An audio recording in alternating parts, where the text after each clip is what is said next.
Practitioner Renu Sharma आपको स्वागत करती हूँ अपने YouTube चैनल पे जीनियस टेक सॉल्यूशन में। फ्रेंड्स, आज हम इस वीडियो में TDS का कंसेप्ट देखने वाले हैं और TCS का कंसेप्ट देखने वाले हैं, जो हमारा सेल ऑफ गुड्स पे और परचेज ऑफ गुड्स पे एप्लीकेबल होता है GST के दायरे में।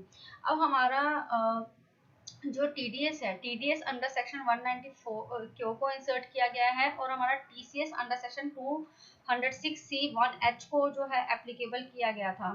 फाइनेंस एक्ट 2020 में फ्रेंड्स हमारा सेक्शन को इंसर्ट किया गया 206C1H में, जिसमें हमें ये एप्लीकेबल किया गया था 1 अक्टूबर 2020 ऑनवर्ड से। जो भी हमारी सेल होगी 1 अक्टूबर 2020 के बाद, उसके ऊपर जो है TCS हमारा एप्लीकेबल होगा। सिमिलरली हमारा फाइनेंस एक्ट 2021 में एक सेक्शन को इंसर्ट किया गया 194 क्यू में हमारा एप्लीकेबल किया गया TDS buyer on purchase of goods with effect of 1 July 2021 से हमारा ये है जो TDS का कंसेप्ट लाया गया, deduction of tax at source का। अभी किस पे एप्लीकेबल होगा वो मैंने टेबुलर फॉर्म में आपके लिए बनाया है, उसको एक बार देख लेते हैं।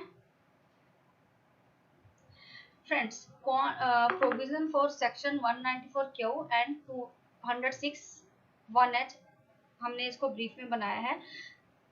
पर्टिकुलर्स में है responsible person. TDS section under section 194 में कौन रिस्पॉन्सिबल होगा, कौन पर्सन रिस्पॉन्सिबल है, और अंडर सेक्शन TCS 206(1)(h में कौन रिस्पॉन्सिबल होगा वो हम देखते हैं। अंडर सेक्शन TDS में बायर रिस्पॉन्सिबल है, बायर ऑफ गुड्स, जो बाय कर रहा है गुड्स को, और TCS कौन कलेक्ट करेगा, seller of goods.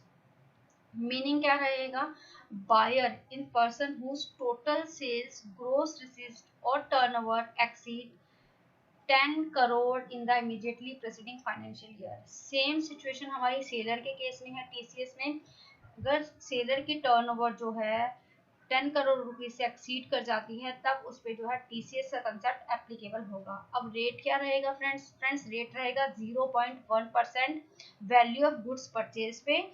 Same TCS के केस में 0.1% वैल्यू ऑफ गुड्स सोल्ड के केस में। और इसकी थ्रेशोल्ड लिमिट क्या रहेगी, the total purchase value more than 50 lakh rupees. यहाँ पर हमारे TCS के केस में रहेगी total sale value more than 50 lakh rupees. अब हमें डिडक्ट कब करना है, timing of deduction and collection. अब हमें डिडक्ट कब करना है, at the time of payment और credit whichever is earlier. अब हमें उसको कलेक्ट कब करना है, at the time of receipt under section 206(1)(h में। TCS के केस में हमें कब कलेक्ट करना है, at the time of receipt.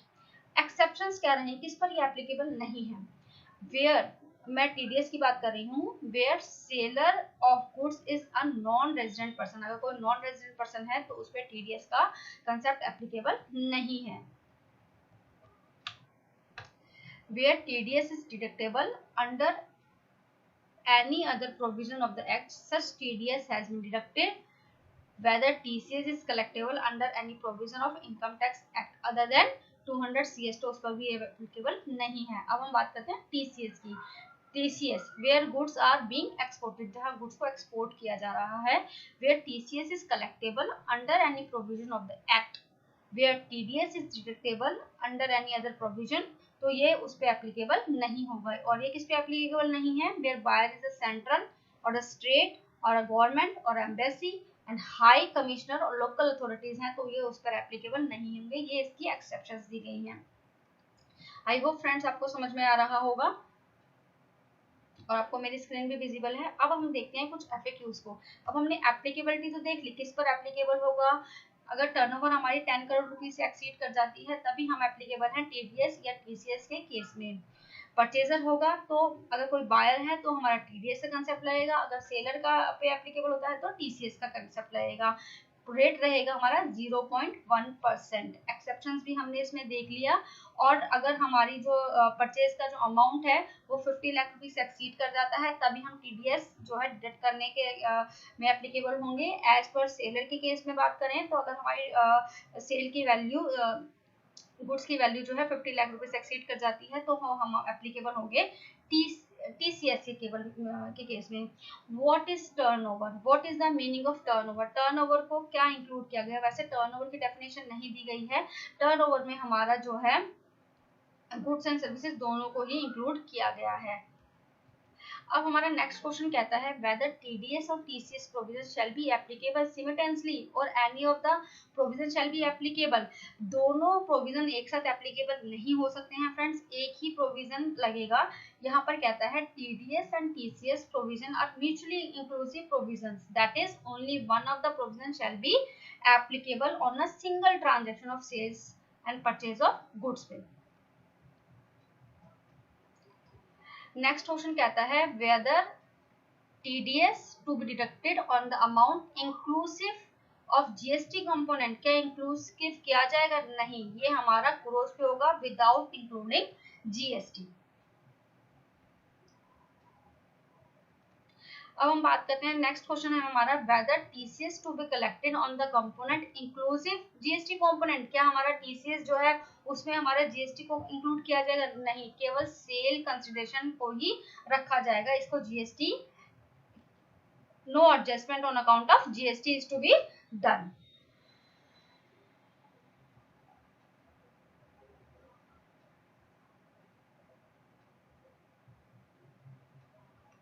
अब यहाँ पे कहता है whether GST to be charge by seller on the amount of sale including TCS. Friends इसमें सीबीएसई वाइड एक हमारे पास सर्कुलर आया था, उसमें भी इसमें हमें क्लैरिफिकेशन दी गई है।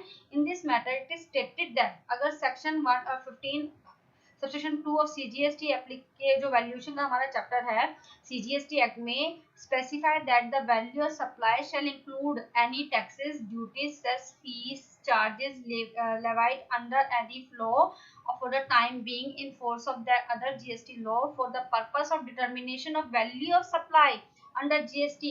TCS under the provision of Income Tax Act would not be included as an intervenient levy not having the charge character of tax.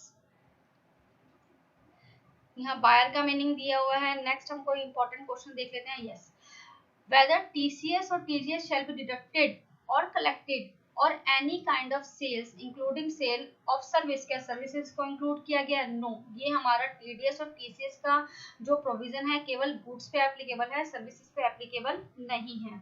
I hope friends जो मैंने आपके साथ FAQ शेयर किए वो आपको समझ में आए होंगे। अगर आप ज़्यादा अच्छे और समझना चाहते हैं तो आप हमसे कमेंट सेक्शन में पूछ सकते हैं।